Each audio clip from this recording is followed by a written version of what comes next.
భగవాన్ ఏమంటున్నారంటే, ఏదైతే మీరు ఈ జ్ఞానం కదా, జ్ఞానం పొందడం 3 రకాలు ఉంది. 3 స్టెప్స్, 3 రకాలు కాదు, 3 మెట్లు ఎక్కాలి జ్ఞానంలో.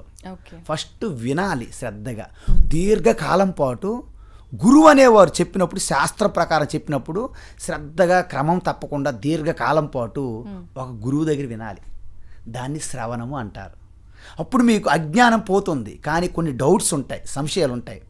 ఆ డౌట్స్ని తోటి ఫ్రెండ్స్ ద్వారా కానీ, వేరే బుక్స్ ద్వారా కానీ, లేకపోతే గురువు ద్వారా కానీ పూర్తిగా నివృత్తి చేసుకోవాలమ్మా.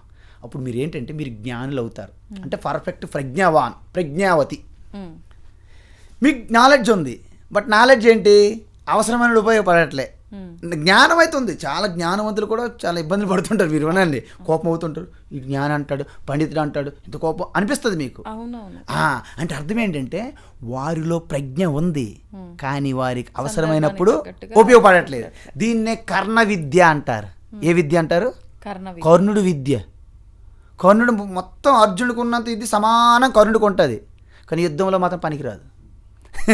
ఎందుకంటే నేర్చుకునేటప్పుడు తప్పు తడకలుగా నేర్చుకోండి. ఆయన అబద్ధం ఆడి గురువు దగ్గర నేర్చుకోండి. ఆయన గురువు గారు అంటారు లాస్ట్కి, నువ్వు అబద్ధం చెప్పి నేర్చుకున్నావు కాబట్టి నీకు హయ్యెస్ట్ పరీక్ష సమయంలో నీ విద్య నీకు మర్చిపోతావు అనేసారు.